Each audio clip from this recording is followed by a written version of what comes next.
Boa tarde. A paz do Senhor Jesus Cristo para todos. Meu nome é Mauro. Eu sou barbeiro aqui em Realengo, né? Para quem não me conhece. E eu queria deixar uma palavra para a meditação dos meus amigos do Facebook e de outras redes sociais. Eu estava fazendo leitura da Bíblia e analisei a passagem de um jovem pastor de ovelhas que era o menor da casa de seu pai e foi ungido como o rei de Israel. Um jovem cheio do poder de Deus na sua vida. Um jovem que, apesar da sua pouca idade, já tinha enfrentado um leão e um urso, né, para tirar uma ovelha das garras desses animais.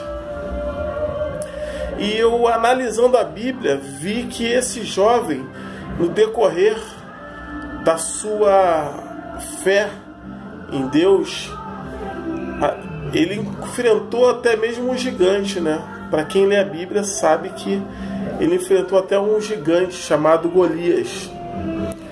E era um jovem extremamente usado por Deus, porque ele honrava a Deus. Ele colocava Deus na frente das suas atitudes. Tanto que, depois de muitos anos se passarem, depois dele amadurecer e virar rei de Israel, a Bíblia diz que ele é considerado um homem segundo o coração de Deus. Se você disse que é o rei Davi, você tem razão. É dele que nós estamos falando, do rei Davi. Um homem que foi segundo o coração de Deus. Olha, impressionante a história de Davi. Ungido muito jovem, o menor da casa de seu pai, o mais franzino, o mais fraco, né? E a Bíblia relata que Deus fez as coisas loucas para confundir as sãs, as que não são para aniquilar as que são, as fracas para confundir as fortes, não é? Para que ninguém se glorie. Deus pega aquele pequenininho e exalta. É assim que Deus ele faz. Mas aí, voltando a falar de Davi, Davi era um homem segundo o coração de Deus. Ele andava com Deus, ele fazia tudo para a glória de Deus. Mas chegou um certo momento, houve um período no reinado de Davi, em que os reinos estavam em guerra.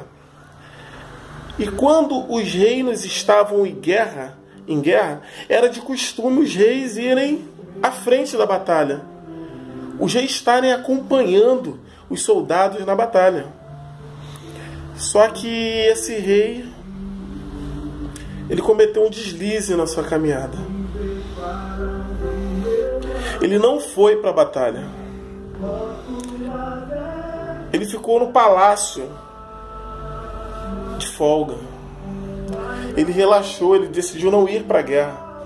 Olha, irmão, deixa eu te dar um recado de Deus. Existe uma guerra sendo travada no mundo espiritual. A Bíblia diz que nós não lutamos contra a carne nem o sangue. A nossa luta é contra principados e potestades nos lugares celestiais. Espero que você já tenha tomado a sua armadura, o capacete da fé, a couraça da justiça, a espada da palavra de Deus, a sandália da preparação do Evangelho e o escudo da salvação. Porque você precisa partir para a batalha. O inimigo ele não está de brincadeira. Aquele homem segundo o coração de Deus, o homem que fazia de tudo para honrar o nome do Senhor, o homem que já tinha vencido tantas batalhas com Deus, ele decidiu tirar folga, ele decidiu relaxar. E na sacada do palácio, em um dia, por falta de vigilância, esse homem veio a pecar. Todos nós sabemos qual foi o pecado desse homem. Ele viu a formosura de uma mulher do seu reino, mulher que era casada. Ele se deitou com essa mulher e matou o seu marido para tentar esconder o pecado. Só que os olhos do Senhor são como chama de fogo, que estão a contemplar os bons e os maus. Deus, ele vê tudo. Você pode esconder o pecado do pastor, do ministério, da esposa, de quem quer que seja, mas de Deus não dá para esconder o seu pecado. E foi revelado ao profeta o pecado desse rei. E o profeta foi lá, desmascarou esse rei. Todo pecado tem uma consequência. E Deus impôs a consequência do seu pecado ao rei Davi. Mas eu quero te dizer hoje que no Salmo 51, Davi ora a Deus, se arrepende do seu pecado e Deus o perdoa. Eu quero dizer para você que está afastado da casa de Deus por algum motivo, que Jesus, ele te ama, ele perdoa o seu pecado. Você é um sacerdócio santo, nação eleita, propriedade peculiar do Senhor. Davi pecou feio, um homicídio e um adultério, mas o Senhor perdoou. Lá no Salmo 51 você vai ver a oração de Davi: cria em mim, ó Deus, um espírito reto, renova em mim, Senhor, dá-me um coração disposto a te obedecer, não me lance fora na tua ira, Senhor. E Deus o perdoou.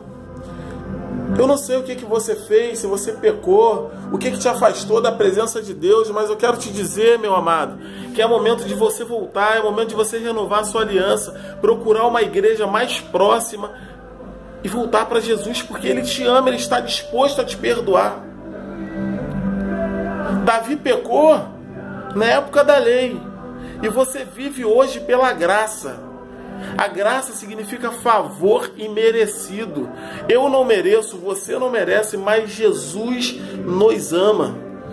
A Bíblia diz que Deus amou o mundo de tal maneira que deu seu Filho unigênito para todo aquele que nele crê não pereça, mas tenha vida eterna. Então recebe, porque Jesus te ama. Todos os seus pecados Ele não lembra. Poxa, eu estava na igreja tão bem, eu estava caminhando tão direito, mas de repente não sei o que aconteceu, que